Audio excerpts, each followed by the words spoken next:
यानी मित्रों, नोएडा देश विरोधी ताकतों के निशाने पर इसलिए है क्योंकि देश और उत्तर प्रदेश के विकास का रास्ता यहां से होकर गुजरता है। अब हम आपको उस रास्ते पर लेकर चलेंगे जो देश की तरक्की का सबसे तेज मार्ग है। हम बात कर रहे हैं दिल्ली देहरादून एक्सप्रेसवे की। मित्रों, आज दिल्ली देहरादून एक्सप्रेसवे का उद्घाटन कर दिया गया। यह एक्सप्रेसवे 210 किलोमीटर लंबा है। पहले दिल्ली से देहरादून पहुंचने में 5 से 6 घंटे का वक्त लगता था, लेकिन अब यह फासला सिर्फ 2.5 घंटे में पूरा हो जाएगा। जी हां, सिर्फ 2.5 घंटे में। अभी यह एक्सप्रेसवे 6 लेन का है, लेकिन NHAI की योजना है कि इसे आने वाले वक्त में 8 लेन का बना दिया जाए। इस एक्सप्रेसवे पर कुल 6 टोल प्लाजा होंगे। इस प्रोजेक्ट की कुल लागत लगभग 12,000 करोड़ रुपए है। मित्रों, 2.5 घंटे में देहरादून तक पहुंच जाना, यह तो शायद दिल्ली वालों ने कभी सोचा भी नहीं होगा। आगे बढ़ने से पहले हम आपको उस रूट के बारे में बता देते हैं जिसके जरिए दिल्ली वाले बिना किसी बाधा के सिर्फ 2.5 घंटे में देहरादून पहुंच जाएंगे।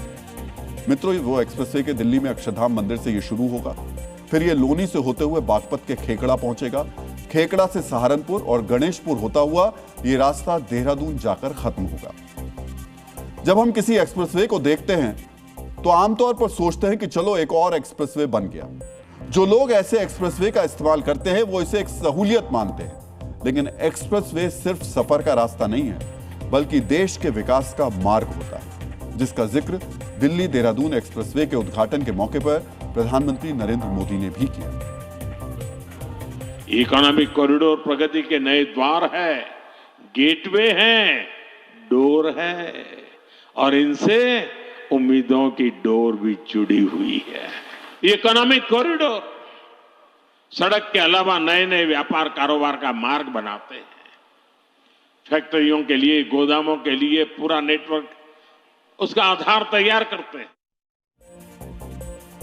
मित्रों, एक्सप्रेसवे कहने को सिर्फ एक रास्ता होता है, लेकिन यह देश के आर्थिक विकास और सैन्य क्षमता को बढ़ाने में बड़ा योगदान देता है। अब हम आपको एक्सप्रेसवे के आर्थिक मंत्र के बारे में बताने जा रहे हैं। हमें उम्मीद है कि एक्सप्रेसवे की इकोनॉमी से जुड़ा ये जानकारी आपको भी पसंद आएगी। आप चाहें तो इसे नोट भी कर सकते हैं। मित्रों, DNA की शोधशाला में जब हमने एक्सप्रेसवे में निवेश और नफे के हिसाब पर रिसर्च की तो पता चला एक्सप्रेसवे पर लगाया गया 1 रुपया देश की GDP में लगभग 3.25 रुपए का इजाफा करता है।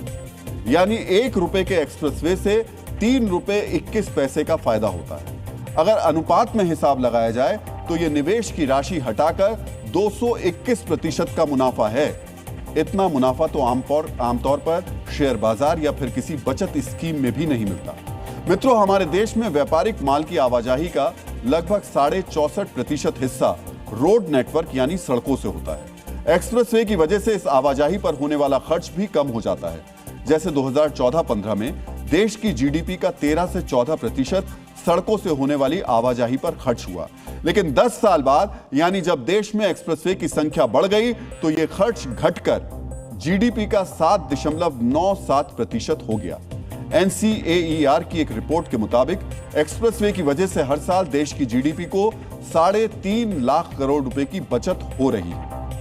मित्रों, एक्सप्रेसवे से सिर्फ GDP को फायदा नहीं होता, बल्कि ऐसे रास्ते पर सफर करने की वजह से आपकी और हमारी जेब पर भी कम बोझ पड़ता है।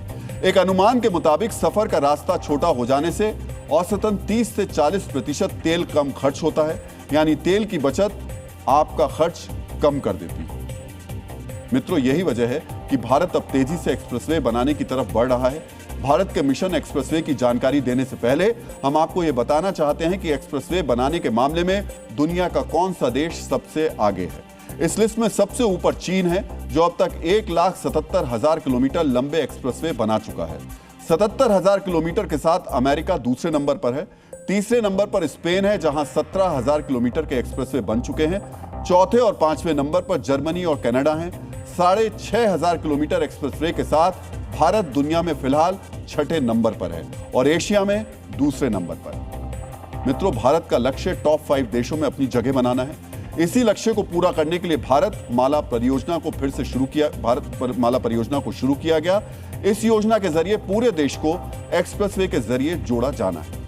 वर्ष 2014 तक हमारे देश में सिर्फ 93 किलोमीटर का एक्सप्रेसवे था। 2024-25 में यह आंकड़ा बढ़कर 6,059 किलोमीटर तक पहुंच गया है। इस साल के अंत तक देश भर के एक्सप्रेसवे की लंबाई 7,500 किलोमीटर हो जाएगी और 2033 तक 17,000 किलोमीटर के एक्सप्रेसवे बनाने का मिशन रखा गया है। यह लक्ष्य हासिल होते ही भारत एक्सप्रेसवे के मामले में दुनिया के टॉप 5 देशों में शामिल हो जाएगा। मित्रों, अगर आप किसी भी एक्सप्रेसवे पर जाएंगे तो आप आसानी से समझ जाएंगे ये एक्सप्रेसवे किस तरह विकास का रास्ता खोलते हैं। एक्सप्रेसवे की बड़ी सड़कों के जरिए किसान आसानी से अपनी फसल मंडी तक पहुंचा पाते हैं। एक्सप्रेसवे पर खुले ढाबों और रेस्टोरेंट से हजारों लोगों को रोजगार मिलता है। इतना ही नहीं, एक्सप्रेसवे के जरिए जमीन के दाम भी तेजी से बढ़ते हैं। अर्थशास्त्र की भाषा में इसे एक्सप्रेसवे का लॉटरी इफेक्ट कहा जाता है। जो लोग दिल्ली एनसीआर में रहते हैं उन्हें याद होगा कि एक्सटेंशन से पहले यमुना एक्सप्रेसवे के नजदीक जमीनों की कीमत तकरीबन 1650 रुपए प्रति वर्ग फीट थी। आज ये दाम बढ़कर 11,000 रुपए स्क्वायर फीट पहुंच चुके हैं। यानी 6 साल में जमीन के दाम तकरीबन 6 गुना बढ़े हैं। इसी तरह 2020 में द्वारका एक्सप्रेसवे के नजदीक जमीनों के दाम 9,434 रुपए स्क्वायर फीट थे। 2024-25 में यह आंकड़ा 18,668 रुपए प्रति वर्ग फीट पहुंच गया। यानी 4 साल के अंदर दाम 2 गुने हो गए।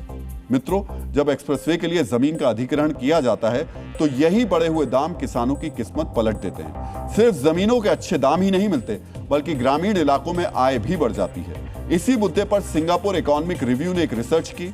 इस शोध से सामने आया कि एक्सप्रेसवे से जुड़ी आर्थिक गतिविधियां ग्रामीण परिवारों की आय में 23% की बढ़ोतरी करती हैं। यानी जो परिवार दिन का 500 रुपए कमाता था, वो एक्सप्रेसवे की बदौलत दिन का 615 रुपए कमाने लगा। एक्सप्रेसवे का आर्थिक फायदा आपने समझ लिया। अब हम आपको एक्सप्रेसवे के सैन्य इस्तेमाल की जानकारी देने जा रहे हैं। डीएनए मित्रों, हमारे देश में ऐसे 4 एक्सप्रेसवे तैयार हो चुके हैं जिन पर भारतीय वायुसेना के फाइटर जेट और ट्रांसपोर्ट विमानों को उतारा जा सकता है। पहला है आगरा लखनऊ एक्सप्रेसवे, दूसरा है पूर्वांचल एक्सप्रेसवे। इनके साथ ही बुंदेलखंड और गंगा एक्सप्रेसवे से भी एयरफोर्स के विमान टेक ऑफ और लैंडिंग कर सकते हैं। इसका सीधा मतलब है, अगर युद्ध जैसे आपातकाल में वायुसेना की हवाई पट्टियों को नुकसान पहुंचाया जाए तो ये एक्सप्रेसवे हवाई पट्टियों का विकल्प बन सकते हैं। जब आप अगली बार किसी एक्सप्रेसवे पर सफर करें तो हमारे इस विश्लेषण को याद रखिएगा, ताकि आपको पता चल सके कि आप सिर्फ डामर से बनी किसी सड़क पर नहीं चल रहे हैं, बल्कि आप भारत के विकास मार्ग पर चलकर अपनी मंजिल की तरफ जा रहे हैं।